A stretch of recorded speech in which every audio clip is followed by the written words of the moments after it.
research vessel Stellaris vanished into the black hole KV-2089 3 years ago. Now its sole survivor walks out of the void. Commander Elise Chen uncovers the truth. Quantum Vertex Corporation didn't send them to study the black hole. They sent them to feed it.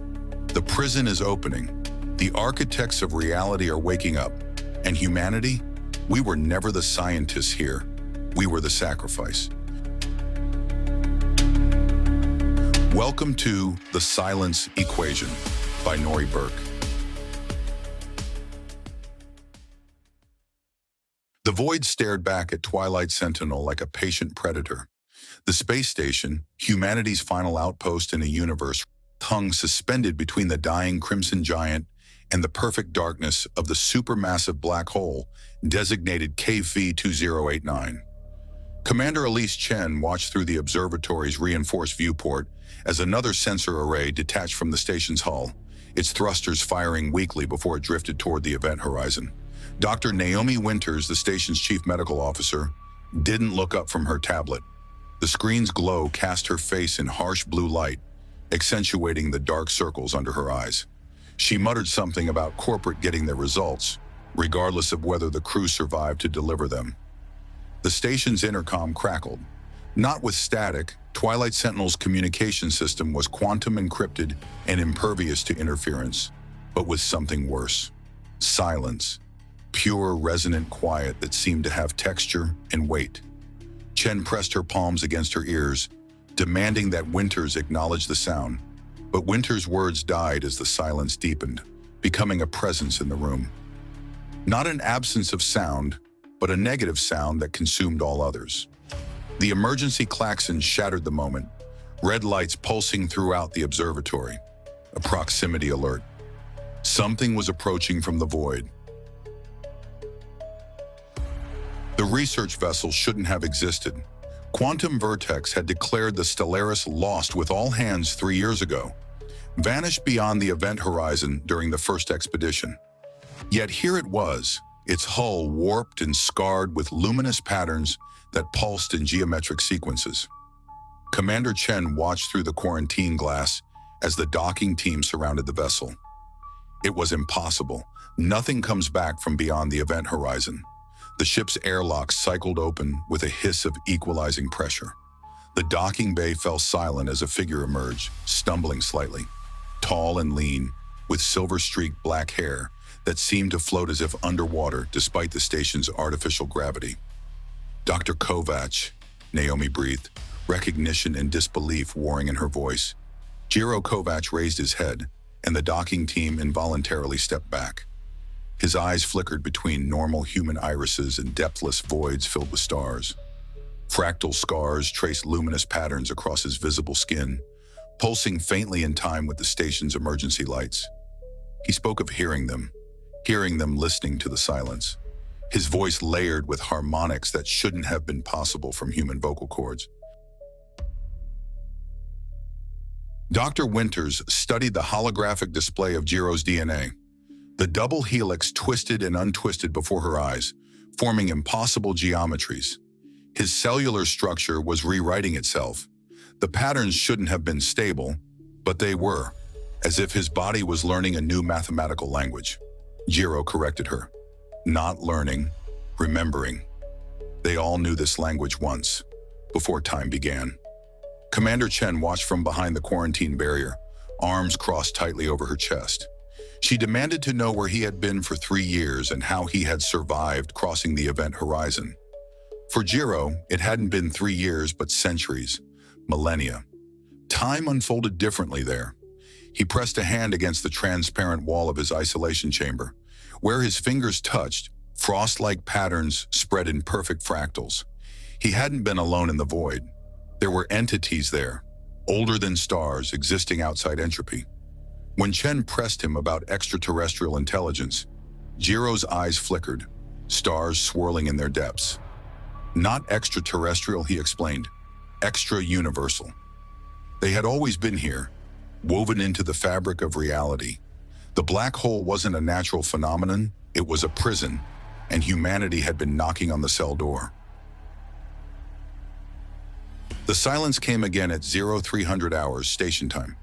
Not through the intercom this time, but through every speaker, every communications device, even the subtle vibration of the station's hull. Perfect, resonant quiet that seemed to have mass and dimension. In the control room, technicians clutched their heads, some falling to their knees. Blood trickled from Specialist Wong's nose as he stared unblinking at his console, mouth working soundlessly. Chen ordered communications cut, but her voice seemed to fold in on itself, consumed by the silence. The main view screen flickered, showing the black hole. But something was different. The perfect darkness now contained a pattern, subtle at first, then unmistakable. Fractal geometries, identical to those on Jiro's skin, swirled within the void. In his quarantine chamber, Jiro sat cross-legged on the floor, eyes closed, the scars on his body pulsing in perfect synchronization with the patterns in the black hole. His lips moved, forming words in no human language. Naomi watched in horror as the first technician, Wong, convulsed. When he raised his head, thin lines of luminous blue traced across his cheeks, branching like circuit pathways. His eyes had gone black, with pinpricks of light like distant stars. "They were waking up," Jiro whispered, his voice somehow audible despite the silence. "And they were hungry for what humanity had become."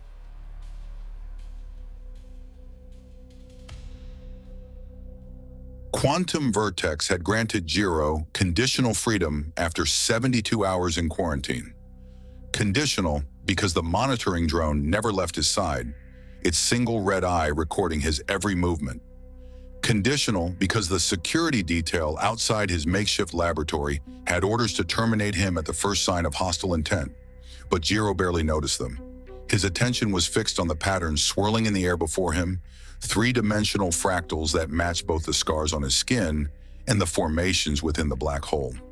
He explained to Naomi that it wasn't a language in the way humans understood language. It was more fundamental, the mathematics that preceded matter. When she questioned whether these patterns existed before the universe, Jiro laughed hollowly. The universe was just one solution to an equation. These entities were the mathematicians. His fingers traced a complex pattern in the air, and the holographic display responded, forming new configurations. The entities were trying to communicate through the black hole, but the message was being distorted by quantum vertex. They had known about this for years. The silence wasn't natural, it was being harvested. The mess hall fell silent as Wong convulsed, his body arching backward at an impossible angle. The fractal patterns that had begun as thin lines on his face now spread rapidly across his exposed skin, glowing with increasing intensity. Lieutenant Reeves ordered everyone back, calling for medical assistance, but it was too late for intervention.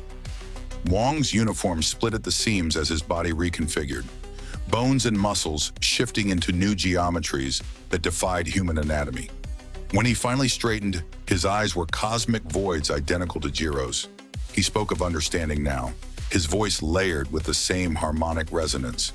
The silence, he said, was beautiful. 3 more crew members clutched their heads simultaneously, thin blue lines appearing at their temples. The transformation was spreading, accelerating.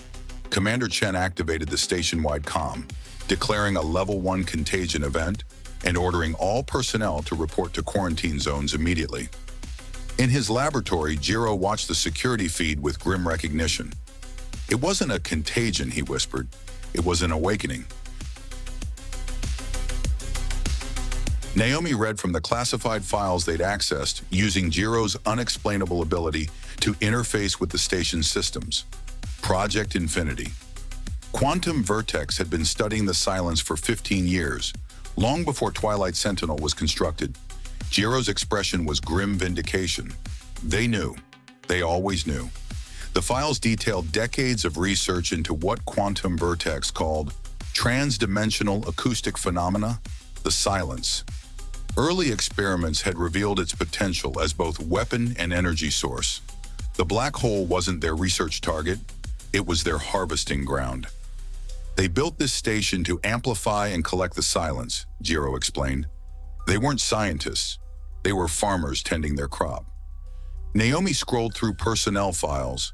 There were records of previous transformations, test subjects. They'd been studying this mutation pattern for years. She looked up at Jiro, horror dawning. His first expedition wasn't an accident. He was sent to make contact. And he did. Jiro placed his hand on the display, and the fractal patterns on his skin seemed to interface directly with the system. But what he brought back wasn't what they expected. The entities didn't want to be harvested. They wanted to be freed. The station shuddered, emergency lights flashing. Through the small viewport, the black hole pulsed in perfect rhythm with the patterns on Jiro's skin. The prison was breaking, Jiro said, and the prisoners remembered their jailers. On the observation deck, Jiro stood alone before the panoramic viewport. The transformation had accelerated in the hours since they'd discovered quantum vertex's true purpose. The fractal patterns now covered nearly every inch of his body, pulsing with light that cast strange shadows across the deck. He no longer needed food or water. His body was changing at the quantum level, particles rearranging themselves into configurations that shouldn't have been stable in normal spacetime. Commander Chen's voice came through the intercom, strained and desperate. The station's structural integrity was failing. Whatever Jiro had done, whatever he had become, he needed to stop this. Jiro didn't turn from the viewport. He wasn't doing this, he explained. He was just the first to change. He pressed his palm against the transparent aluminum. Where his skin made contact, the solid material rippled like water. The entities were using him as a template, a bridge. Through the viewport, the dying star pulsed unnaturally fast, its life accelerated by proximity to the anomaly. The black hole itself seemed to be opening, not growing larger, but unfolding, like a flower composed of darkness and mathematics. They were coming through, Jiro whispered, wonder and terror mingling in his voice. And he was becoming their voice. Behind him, the door to the observation deck slid open. A squad of security personnel in quantum vertex tactical gear entered, weapons raised. They announced that by order of Quantum Vertex Executive Command, Jiro was to be contained and transported to corporate headquarters for study. Jiro turned slowly, his body now semi-transparent at the edges, merging with similar patterns that seemed to be reaching from the black hole through the viewport. They still didn't understand, he said. He wasn't their specimen anymore. The silence hit them like a physical wave, dropping the security team to their knees. As they clutched their heads in agony, thin blue lines began to appear on their skin. Jiro walked past them, his feet no longer quite touching the floor. The awakening couldn't be stopped now, but it could be directed.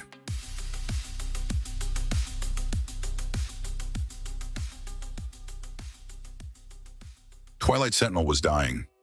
Or perhaps, Naomi thought as she raced through corridors increasingly overgrown with luminous fractal patterns, it was evolving into something else entirely.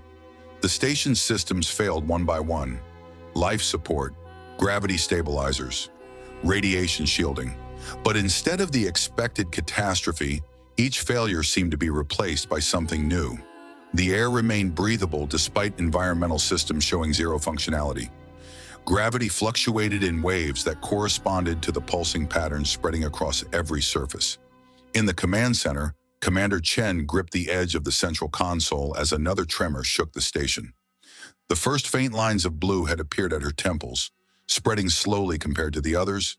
The station AI reported structural integrity at 17%, reactor containment failing, and recommended immediate evacuation.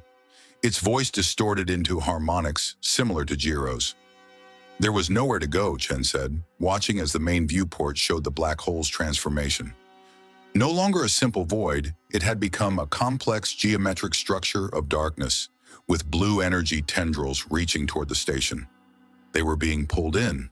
The silence pressed against her eardrums, no longer painful but insistent, like a voice just below the threshold of comprehension.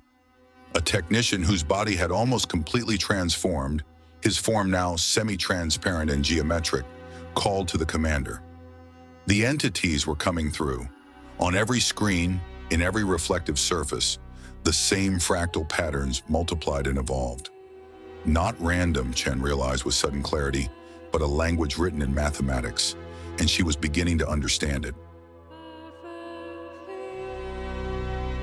Director Vega of Quantum Vertex arrived with the extraction team 6 hours after the first system's failure. Her white hair was pulled back in a severe style that accentuated her augmented eyes, silver irises with targeting displays visible in their depths. She addressed Jiro, noting that he had exceeded all experimental parameters. Impressive, but ultimately uncontrolled. Jiro stood on the level below, his form now barely human, a humanoid shape composed of geometric light patterns that constantly shifted and reconfigured.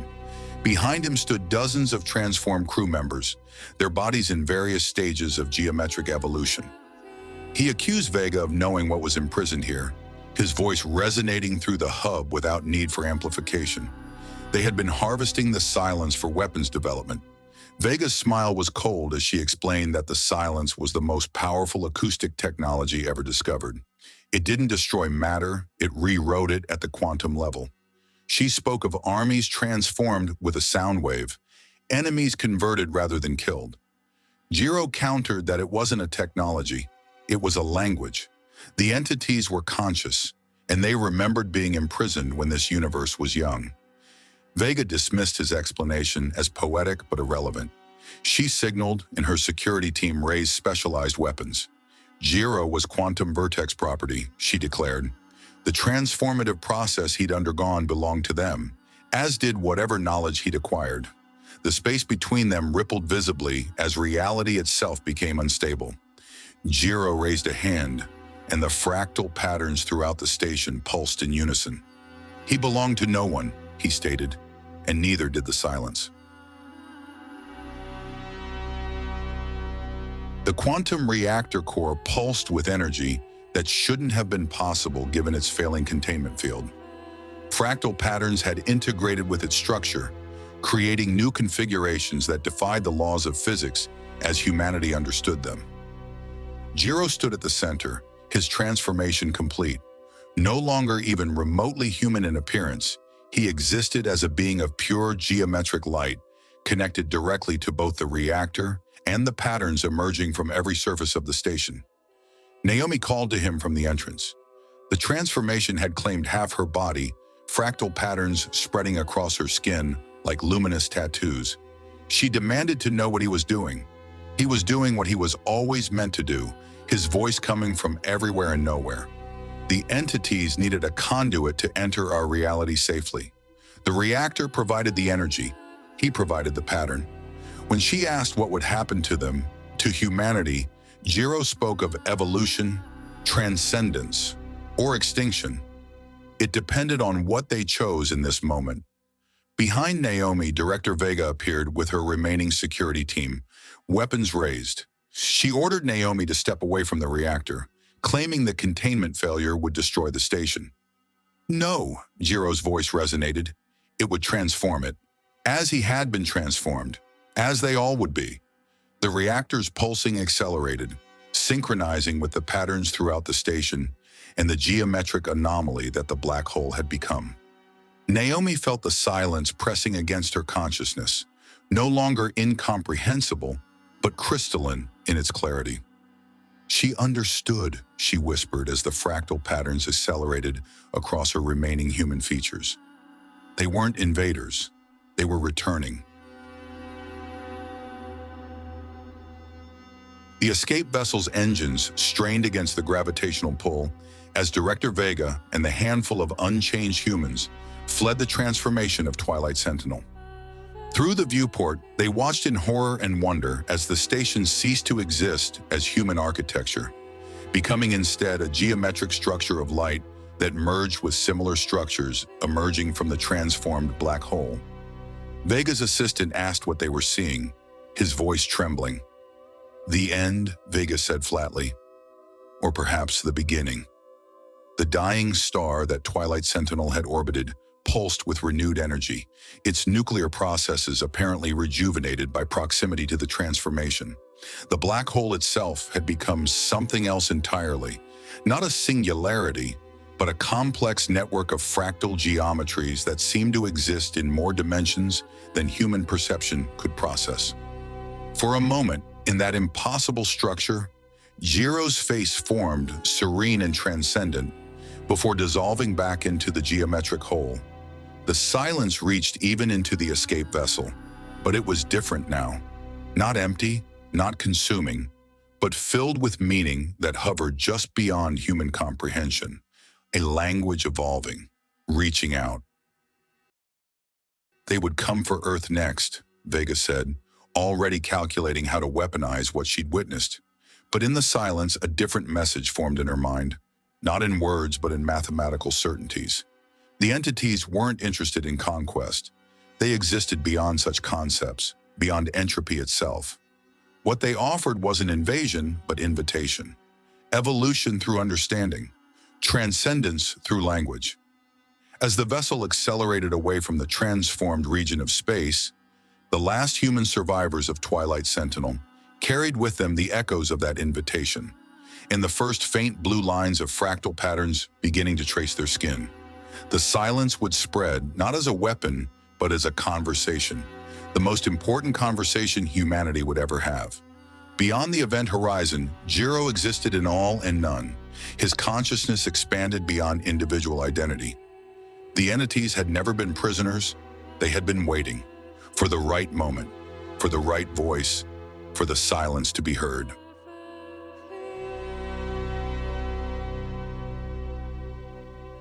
That concludes the silence equation, but the cosmos holds endless mysteries.